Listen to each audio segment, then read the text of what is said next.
Hi everyone, and welcome to the Bridge Rowing Lockdown webinar about playing your part in getting your club up and ready to run safely. This webinar series is brought to you in association with Bridge Rowing official analytics partner SAS, working to help you give the power to row. Tonight is about what you can do or ask your club members to do to help you to get your club back up and running in this difficult time. And I'm delighted to have three amazing speakers on this webinar today. Daryl Samandel, Regional Chair of the Bridge Rowing WAGS region, which stands for Wiltshire, Avon, Gloucestershire and Somerset, Kaz Carlisle at Bewdley Rowing Club, and Nick Steele, Club Captain at Maidenhead Rowing Club. If you've been to one of the 20 other webinars before, you will know that this webinar is being recorded and you can watch all of them back at the Bridge Rowing YouTube channel afterwards. If you have any questions, please drop them in the questions box and we'll try to get to them throughout this webinar. If you have any questions that we can't answer today, we'll get back to you on those later via email. I'm very excited to hear more about helping and volunteering in a club or region, but before we go over to Daryl to hear about experience in the WAGS region, I would like to briefly share what Bridge Rowing and a group of volunteers have been doing so far. This is just something you might have seen in the CEO column of the month of June, where Andy Parkinson, our CEO, talked about the importance of volunteering in this column. I just wanted to share this before we start, because as Bridge Rowing, we're very aware of the importance of all our volunteers and what you do to help rowing in the country. You're key to our sport, and we hope to get many more people involved in volunteering. And that's why we set up a working group back in November with volunteers across the country to do some research and look into the motivations and barriers to volunteering in rowing. We ran a survey, we did some interviews, and as a group we came together to brainstorm or any ideas on how we can improve and support our volunteers in the best way possible. From that, we have come to the conclusion, based on those research findings, that there's three key work streams that we want to focus on in the future. I've listed them here. So it's attracting new volunteers, training volunteers, and acknowledging the important role volunteers play and their contribution to the sport. We found that the amount of time, money, and resources put into rowing by volunteers is really hard to quantify at the moment. There's a gap in the recruitment of younger volunteers and those from outside rowing. Also, managed volunteers, especially within clubs, feel slightly unsupported and would like the opportunity for more training. So we got this wealth of information from our research that we really want to look at going forward. But today is more about what you can do as a club or as a volunteer to help out, because obviously we did all this research before COVID-19. And that has changed quite a bit. Many of you who would have been volunteering at competitions or at your club haven't been able to even go down to the club for months now. So today we talked to three people about how it is to run a club or to be part of the regional networks and what they've done throughout this period, but also give a bit of background on what's happening across the country to still come together, maybe digitally, and support each other in the rowing community. So the first person I'm going to give the mic to, in a way, is Daryl from the WAGS region. Mary, thank you. Good evening, everyone. Next slide, please, Mary. Yeah. What I thought I would do is give a presentation of what the Regional Rowing Council does, its structure, how it links within British Rowing and certainly the Sport Committee. And then sort of explain some of the tasks we've been doing supporting clubs whilst the lockdown's been going on and as we decompress out of it. Bit of the dull stuff, the overview, where do we get our direction from? Well, it all comes out of the British Rowing Regulations, Articles of Association, the Corporate Governance Handbook, and then obviously the strategic plan gives us direction what we want to support clubs with. From the Corporate Governance Handbook, next slide, please, Murray. Oh, it's freezing. Here we go. This describes where and what the regional councils are, and we see the 10 there. And the bits in red I'm really going to sort of highlight is people like the regional representative, the role that they vote at the annual general meetings and emergency general meetings on behalf of all the clubs and you as members there. And also that the regional council is not truly a governance role. It administers the region, it helps support clubs and pass information between British Rowing and the clubs and people as members and individuals. And with that, organisation responsibility has its own constitution, so it must act in a rightful and proper manner. And from that starts bringing out job descriptions and organisation charts for what a regional council does. Next slide, please. Yep. One sec.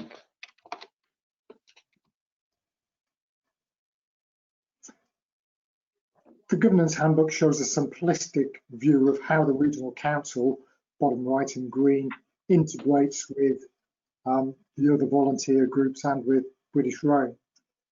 And I say simplistic, I'm going to, over the next slide, 2 slides, expand out how the regional council works, certainly in our area with some slight nuances from other regional councils, and how the work that we've been doing, cited or unsighted, has helped us move through lockdown.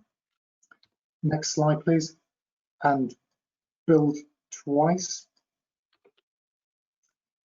So where we see British Rowing and how it's set up, what I'd like to sort of highlight here is the committees and the specialist panels that are the fair majority made up of volunteers. And if we build another 2, please, Murray. We see that the Regional Rowing Council are sort of blocked into 3 big areas, and the executive, made up of the chair, the deputy chair, and so on, all interact in slightly different ways within British Rowing. And you can see the 2 there. And as previously pointed out, the regional representative votes at the AGM, the chair sits at the regional chair forum and discusses lots of bits and pieces around the whole gamut of British rowing for the domestic scene. We see things in the high performance area and also students, schools, juniors, and so on. Next 2 builds, please. The officers are the functional members. These are the people that just do all that groundwork within the sport committee. And this is all volunteers, the National Sport Committee. And they sit and join in a few times a year with people around the country to sort out national policy, national direction. The slight nuances with the officers and the regional councils have the ability to select specialist roles in. So some regional councils will have the welfare advisors, others will have the adaptive reps. Just depends on how the clubs and the people within regions wish to be supported. So we're very flexible how it supports. And obviously the members, there are nominated individuals from clubs that sit in as the Regional Rowing Council. So it's not an entity on its own, it's made up of people from clubs and competitions. And the last build on there, please, Murray.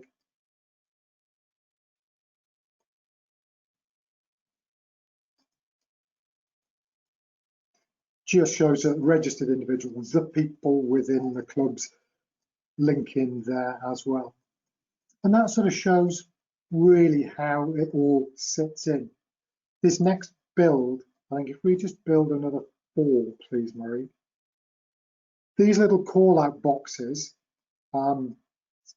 just list some of the activities that each of these roles do. And whilst we've been going through lockdown, the executive has been engaged with British Rowing more regularly than more, using any of the online platforms to meet and discuss and communicate issues from the clubs to sort of support and inform the guidance document that's come out to use as we decompress out of lockdown. So they have been actually quite busy in getting that information from clubs out into British Rowing and into the Return to Rowing panel. The next build, please. So the officers, generally unsighted, we see that they will be meeting and coordinating with the national panels to understand how, for instance, the competitions calendar is going to get reinstated, how events are going to then be coordinated in club, intra-club, within the region and then nationally. So these have all just been sitting and bubbling around in the background, getting on with work, preparing packages of activity to go into the guidance. So we think that they're not doing much, or they're because we are in lockdown, but actually there's a lot of work going in the background there that they've been actioned within. And then clearly our members, guys that sit out in the and girls that sit out in the regions, have been communicated with. And the message that comes across all of this is about communication. It's about passing information from one team to another, from one group, receiving it and passing it back again. And that's been one of our main actions for lockdown, is holding regular meetings with clubs to find out whether the guidance has been right and passing that experience and thoughts back, and for the guidance to be amended. And it actually has. We've seen good points being raised from clubs, and that we've seen the effect of that being put back into the guidance. So that is one of the roles, or that is the structure of the Regional Rowing Council. That is some of the roles that we do generically, and how we've been active in terms of lockdown and progressing through the phases to getting back to some sort of stage there. And that sort of concludes the presentation for the Regional Rowing Council.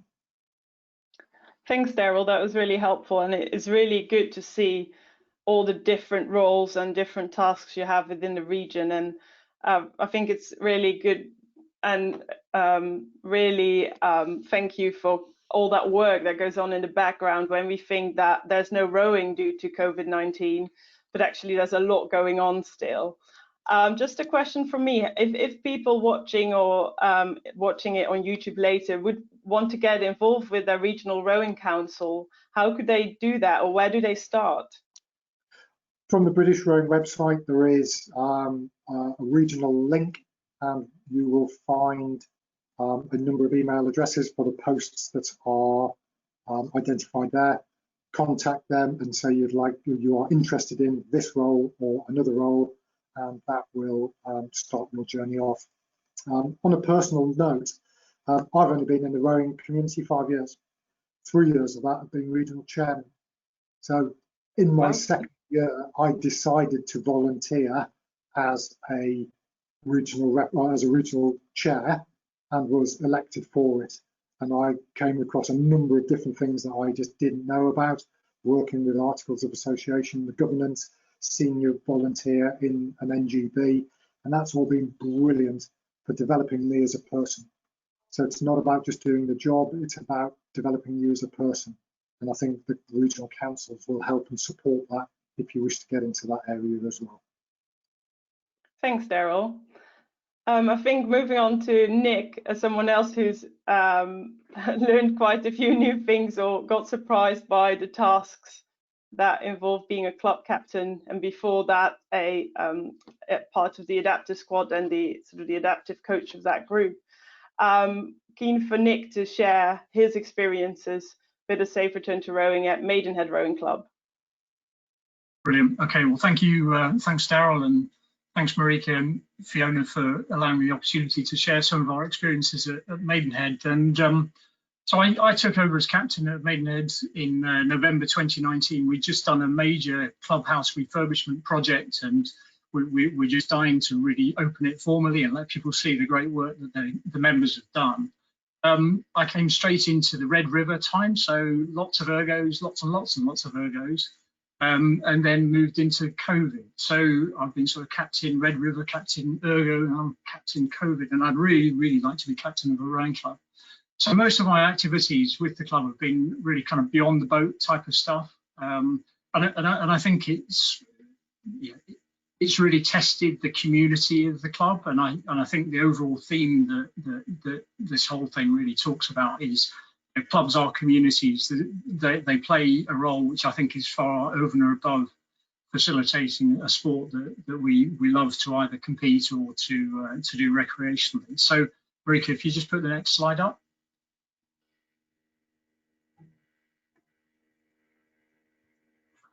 So the club, so Maidenhead's been running for a long time, and it supports a wide diversity of rowing ambitions. And we've got something like over 300 members at the moment, both seniors and juniors, and something like 50 junior parents who also are a vitally important part of the club, particularly when we put events on, regattas and so forth. I think they're part of that volunteering cadre that aren't necessarily rowers themselves. So always worth sort of remembering and appreciating what they do for the club. So I think I've really talked about the community sense in this sort of idea of fellowship. The wording in here is our sort of vision statement, if you like, but I think this fellowship is what's really come through.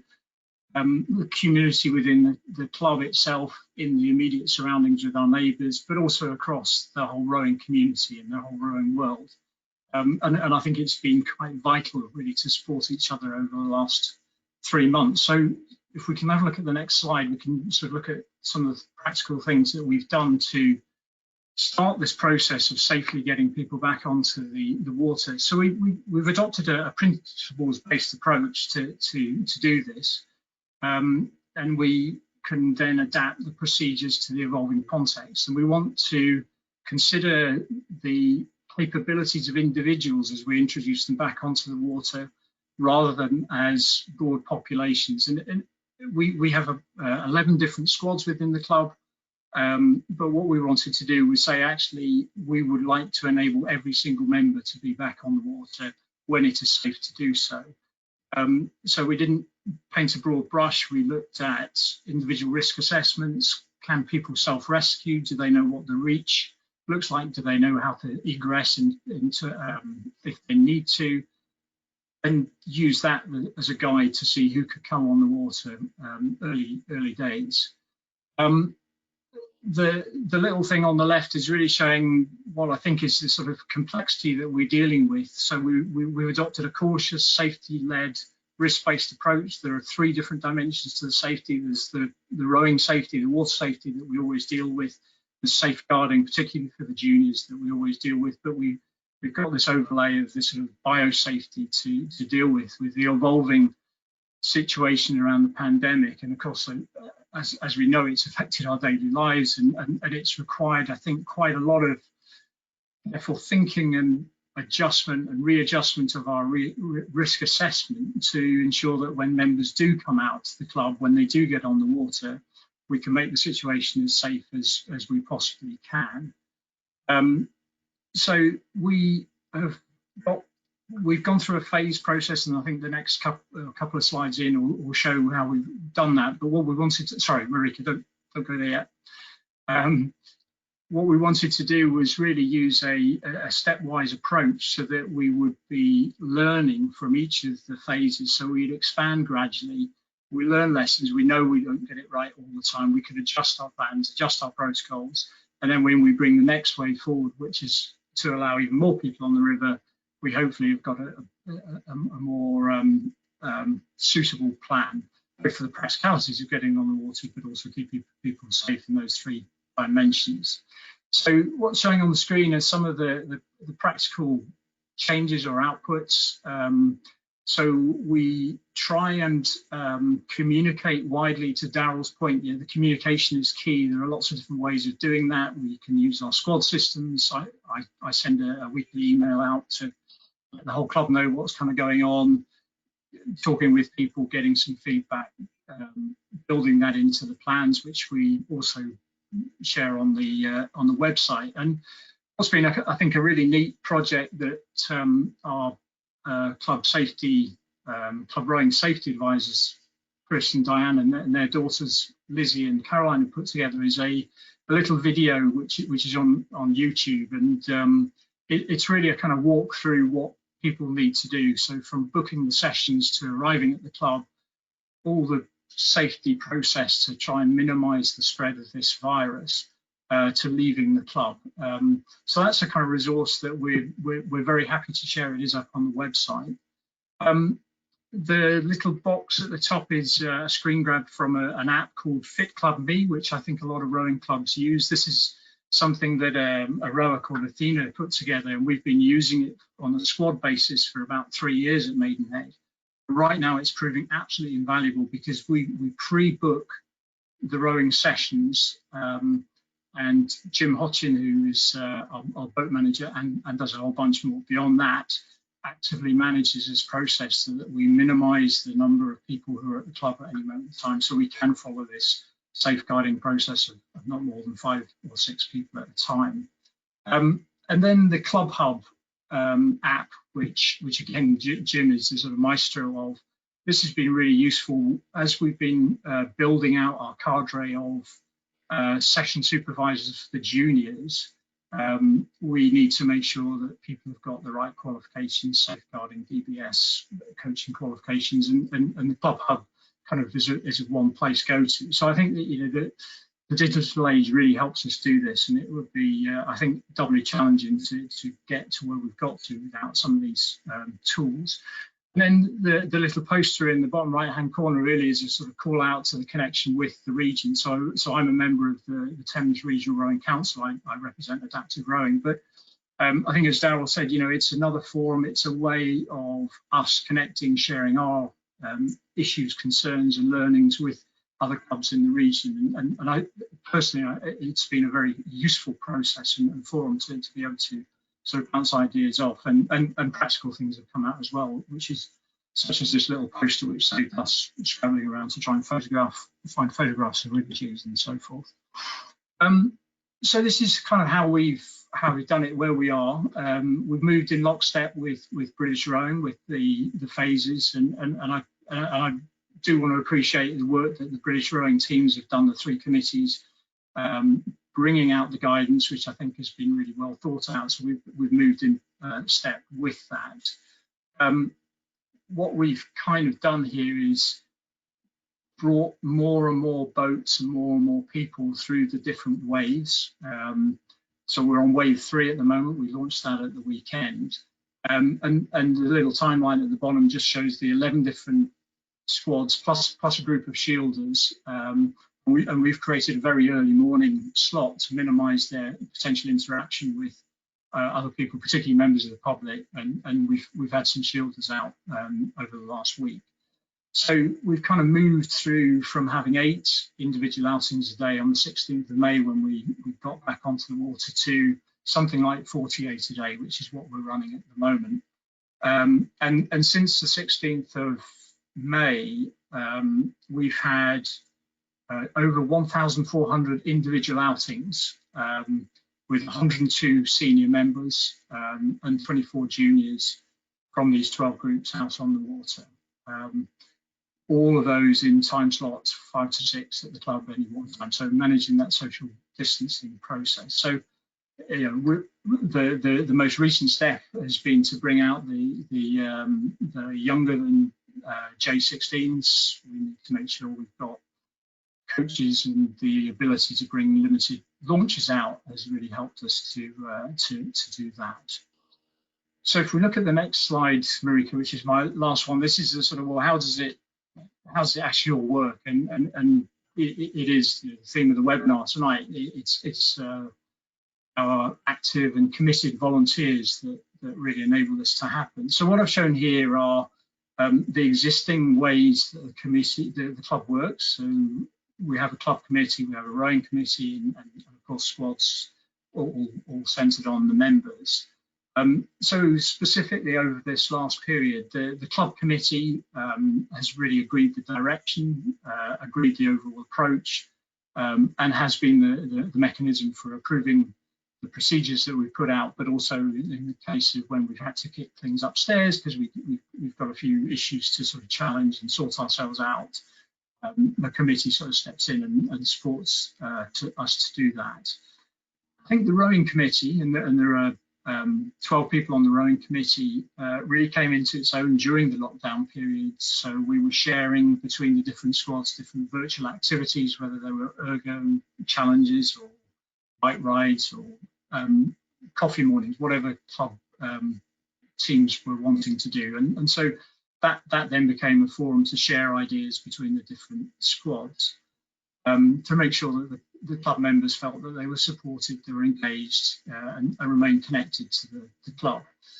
The remaining 4 circles are really the teams that we put together specifically to manage this process of working through the lockdown. So the Safe Return to Rowing team is myself as club captain, the 2 safety advisors, John Trustwell, who's our welfare officer, and Jim Hodgkin on the boat side of things. And we basically put together the programs, we guide, we set it out, we work out how things are going to work and how things might not work, and adjust how we're doing that. As a consequence of the social distancing, we've had to rethink how we get juniors on the water. We used to have junior coaches, perhaps a couple of launches with a sort of flotilla of singles. We clearly can't do that now. So what we've now asked is for members who are suitably qualified to step forward and become session supervisors. So sometimes they go sculling with the group, sometimes they're in a launch, sometimes they're around in the clubhouse area. And we've had 19 different people step forward. Interestingly, none of whom of which have got current juniors in the squad, in the club, but these people have stepped forward because they want to enable the juniors to get on the river. And I think this is another sort of indication of people's real desire to enable people to get the most out of the sport. So we also needed to manage the clubhouse, the premises, which was kind of largely empty for a large period of time. So the security of the clubhouse, also the maintenance and all the safety issues related to that, but also our kit, the boats, the truck, and so forth. And we had a team of 14 who stepped forward into that particular group, and they took it on themselves to do various tasks to run the taps to minimise the risk of Legionnaire's disease, that kind of thing, whilst we were mainly in lockdown. And then the final circle is the Keep Maidenhead Connected team. So we sort of set up a process or a project early in the process, or Keith, who was my predecessor as captain, really was quite instrumental in running that. And that was to recognise that there are individual members who maybe were not able to get around and do stuff. So whether it was collecting shopping or collecting prescription, or just to have a check-in and chat process. And we're still running that, and various members have sort of appreciated that as a way of keeping connected to the club, which is a community over and above, I think, a rowing club. So in all these sort of circles, I counted up or estimated about 73 different roles and about 52 different individuals. So somewhere multiple hats. I think I weigh kind of 6 hats probably. So, but I think that just gives an indication again of how much we rely on, how clubs really rely on the sort of volunteers. So I think if I can just close with kind of three sort of thoughts. One is that sort of adaptive challenges like this really need a collaborative, joined up approach.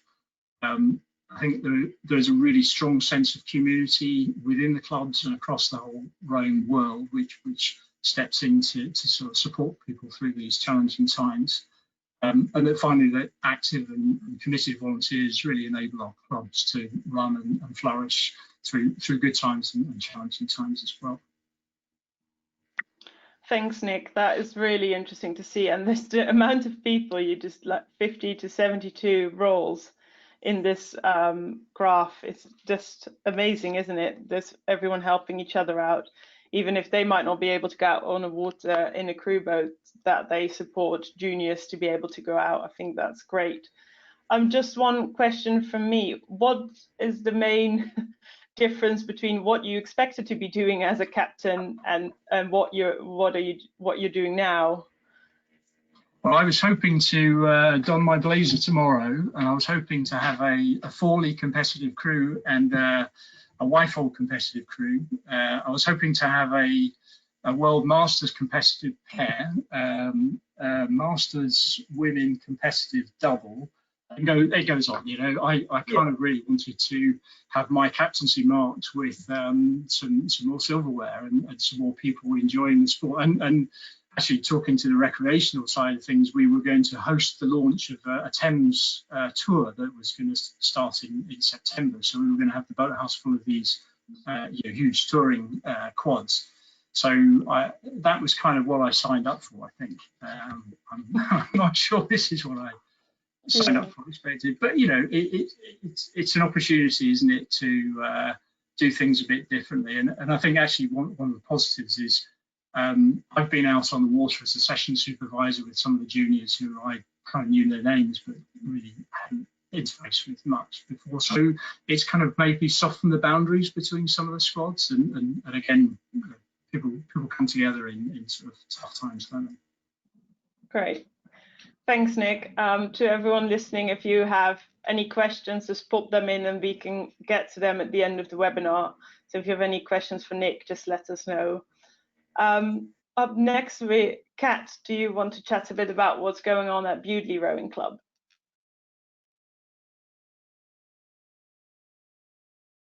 Kat?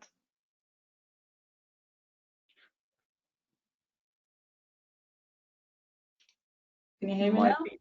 Yes, there you are. Yes. Okay, so yeah, mine's more about kind of volunteering in general as opposed to just to do with what's been going on during lockdown. So as a volunteer, the same as many others, I started 12 years ago now, just through our local pub and club regatta, just took part in that and then fell in love with the sport. And the same as everyone else, you start off just taking cups of teas and coffees up to the umpires during the regatta and clearing out the toilets and the boathouse and everything else, and then suddenly you find yourself in a web of different volunteering roles that you put yourself forward for or end up being given. So yeah, I started, as it says on there, I started off the same as most people, cleaning, bar work, just putting in a shift here and there just to keep the club running during regattas really, and then moved on to coxing, and then looking after the ergos and the cox boxes. So I then moved into kind of more, I would say, more important roles within the club, but every club has to have someone that runs the bar and cleans the toilets and all the rest of it. So all volunteering roles are important. There's just different strains. So I took up roles which were more rowing related as I kind of learnt more and more about the sport, which became ladies rep on our committee at the club, and then took my level 2 coaching badge. Started coaching Learn to Row, which I still am involved in today, as well as helping out with our pub and club regatta, which unfortunately, obviously due to COVID, like many others, have can't run, which it would have been the beginning of this month, and is for our club is a big money earner for the year. So it's hard to not see it happen, especially as it's even not within the rowing community, but within the town itself. It seems to be an event that everybody comes out to watch because it's a great spectacle for beginners. That even if you're not a massive rowing fan, it's great fun to be involved with, and a great family day out for the people of the town. So it's a bit of a shame for obviously events not to run, but it's where we are at the moment. I'm also membership secretary and regatta secretary still currently, and then back in 2014 I became club captain for 2 years, which Nick, you'll understand, obviously carrying on as long as you possibly can. You do learn very quickly overnight. There's different roles and things that you're supposed to know about, but yeah, just carrying on being a volunteer within the club. Quite a lot of people, so I've kind of through my regional role of West Midlands regional coach and rep, it's to talk to different people, and when they've been club captain, quite a lot of people tend to step down because it's a big role to fill. But I wanted to carry on and just help out at the club, the same as most of the people, just going back to helping out on a day-to-day basis, not having quite a headache that comes with being captain. And so moving on from me and volunteering as a person during lockdown, so what we've been doing at Bewdley isn't quite as forward as where Nick is with Maidenhead, but every club's different. So just because some clubs are further down the line with doubles out and getting boats out on a regular basis doesn't mean to say that you have to do what you think is right as a club for your club and for your members to keep everybody safe. So during lockdown, we've right at the beginning, we lent out our ergos to club members on a rota basis, and they're still being used today, and will still continue to be rotated around, as well as free weights. Some of the club members have taken some of those home. If we could just move on, please, Marique.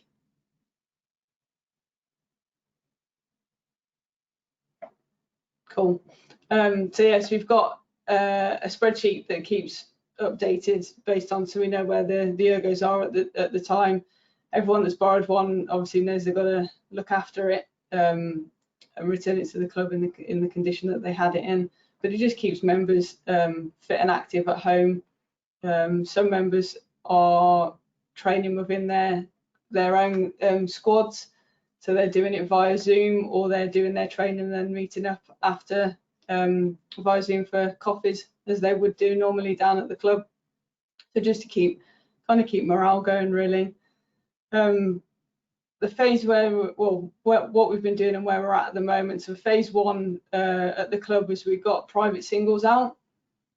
So those were people that were competent enough to go out on the water on their own without any need of help from anybody else getting on and off.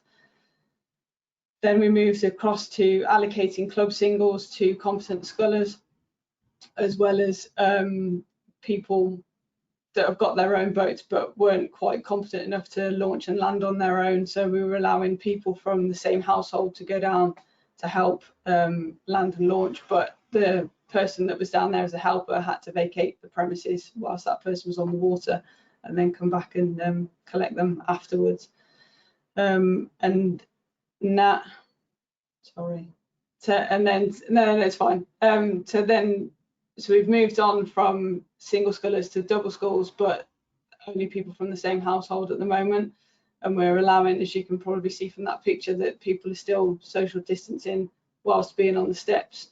With our clubhouse and boathouse, you have to go to get onto the water to get the boat. You have to go through the gym and through the boathouse. So what we've done is we've locked everything up, and all the boats that are being used are now kept outside. So the only part that the members go through is a gate. So there's hand sanitizer machines there, there's posters up, and members are being asked to bring down their own cleaning equipment to clean their boats, because there's no boat sharing as of yet. So there's so everybody's just looking after their own equipment. We're hoping, based on the government guidelines that came out this week, to have an update later on with the committee to see where we can get to possibly open up the bar, but that would just be if we feel it's safe and necessary to do so, based on probably provisions that we'd have to put in place and the cost it would to do it. Would it be worth doing? So that's kind of where we're at the moment, and then moving forward with the rowing will be based on British Rowing's guidelines, and that's me. Thanks, Kat. That's great to hear. Just a question from me: have you seen would you say there's more or less communication during this lockdown, or what have you put any process in place to make sure everyone's up to date, or how have you gone about doing that? There's probably more communication around the members during the lockdown than there would be normally. Our chairman is he's very keen to let people know what we're doing as and when the committees meet, to keep people updated. So we tend to use email lists plus WhatsApp and Facebook, so covering all age groups. But yeah, there seems to be a lot more communication at the moment than normal, but it helps in answering questions before the members come and ask them. Absolutely, I can see that situation happening. Have you also seen different people stepping up to help out around the club, or are there still the same faces? Or at the moment, it's still the same faces, but I think that's mainly because we've got quite a lot of new people, and also quite a lot of older generation members that would have been ordinarily helping out. So it's because the club's been closed and there's only been, we're nowhere near the amount of outings that Nick's been having down at Maidenhead, but there's probably only a handful, maybe a dozen tops members that are going down at the moment out of just over 200. So we're not needing the amount of volunteers that ordinarily we would look to need. would you enlist them to open the club up again, or ask for additional help to make sure you can get the club open safely? We would do if we feel that as a committee that's the right thing to do, yes. Okay, that's great to hear. Thanks everyone for sharing. We're now up to the question part of the webinar. We already got a few questions in, so keep them coming. The first one's for Daryl. As a regional council, what has been the biggest learning supporting clubs getting back to rowing? As we brought out, every club is individual. Not everyone knows all the information, and that goes from everyone across the whole organisation. And it's just passing through that information. Great. Yeah. One for Nick. We are conscious that our volunteers may feel hesitant coming back into the current environment. How have you reassured people it's safe to come back? I think people, and I think it's a great question, and people's risk perception and profile is very different, isn't it? And no two people are alike. I hope everyone's kind of clear that this is volunteering is volunteering and it's not being voluntold. And so if people do feel that they don't want to come into the boathouse environment, then that's absolutely fine. And I think with the shielders, we wanted to give them an opportunity to get back onto the water. So it's not about volunteering specifically, but on the water. Some people will take it up, some people won't. It's about optionality, I think. And whilst we do want to cast the net wide for the volunteering things, it is actually always a volunteering process. So if people don't feel it's sort of safe for them now or at all, that's absolutely fine. And I think our sort of risk process, the risk assessment is online, and we kind of share what we're doing and what we're thinking. And if people and we get feedback, so that's another, I think, important thing, that people do provide feedback and say that I didn't feel that was quite right.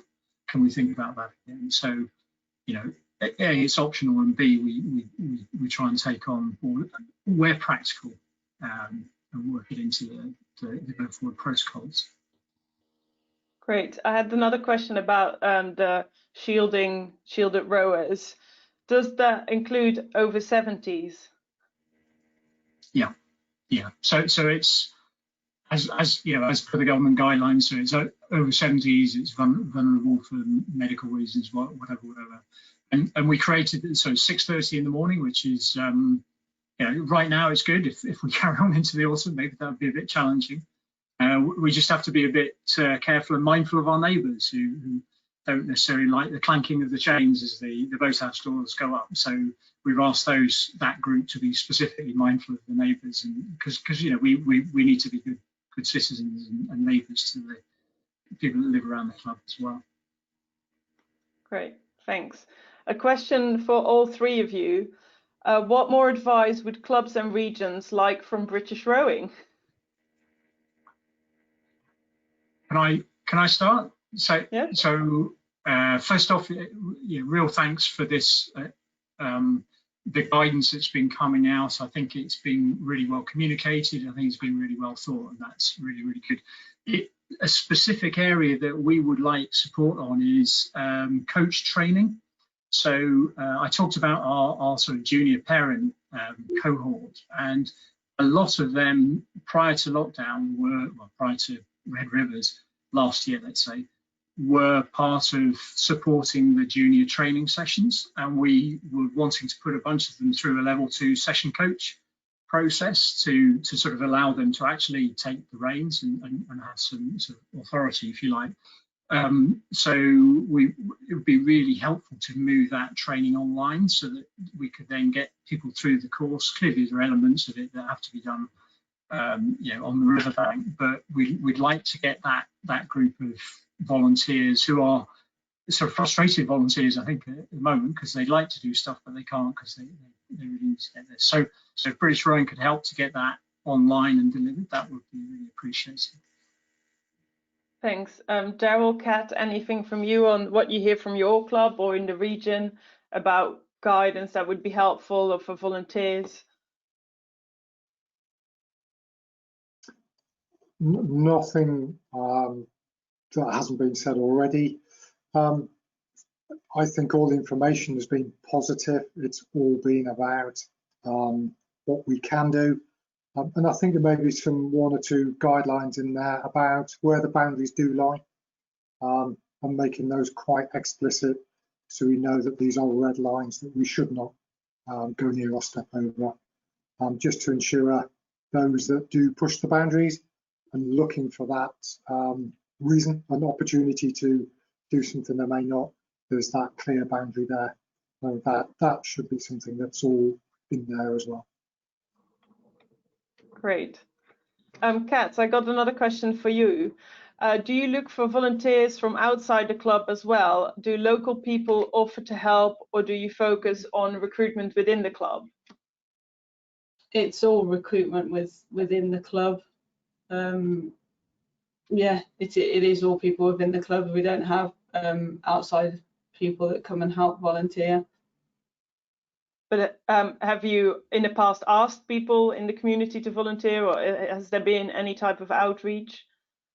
No, within the town there's so many different groups that are in a small space that clubs tend to keep themselves to themselves when it comes to volunteering. There are volunteers in the town that do help out, but they tend to help out with stuff to do with the town itself rather than individual clubs. Okay. Another question for everyone just come in. How do you say thank you to your volunteers, and do you actually say that enough? I can start on that one. I think we do as a club, we do to a certain extent. I think sometimes it's easily to oversee saying thank you. I think we could possibly do it a bit more than we already do. We tend to do the same as most clubs. I think at the Dinner Dance Awards every year, then there is an award that's given out. But from a daily basis, the amount of work that gets put into the club purely by volunteers, I think we could possibly do more. Yeah, I'd echo that, and things like our AGM and some of the sort of the comms that go out, we try and thank people for specific things, but I think it's that sort of continuous thing. People are volunteering day in, day out to make the club run, and as Kat says, we can always do more and sort of really be appreciative. I think we are appreciative, but we kind of never want to get to a place where people feel they're taken for granted. Carol, how is that at the regional level? Yeah, I double echo the point. I think one of my recent messages out to the regional clubs was to thank them as the committees, but ask them to thank their volunteers. And I think we have missed this year's British Rowing nominations, and that's the clear way of truly recognising our volunteers. Recognition for doing a good job, even if they don't get awarded, that is just great positive rewards. Great, thanks, Daryl. I feel like we're slowly running out of time, so I'm just going to wrap up for today. Any questions that are unanswered at the moment, we'll get back to you via email to answer them. Thanks for watching this webinar. Thank you to Daryl, Nick and Kat for sharing their experiences about volunteering club life and regional life during COVID-19. And thank you to British Rowing's official analytics partner, SAS, for their support of this lockdown webinar series. The video, the slides and the Q&As, as I said, the Q&As will be on email, but that will all be posted on YouTube, but that has a slight delay, so it might be in the next few days that will be put on YouTube, so you can watch it back if you want to. The next and final webinar for the moment is on Thursday and is focused on the return to coaching.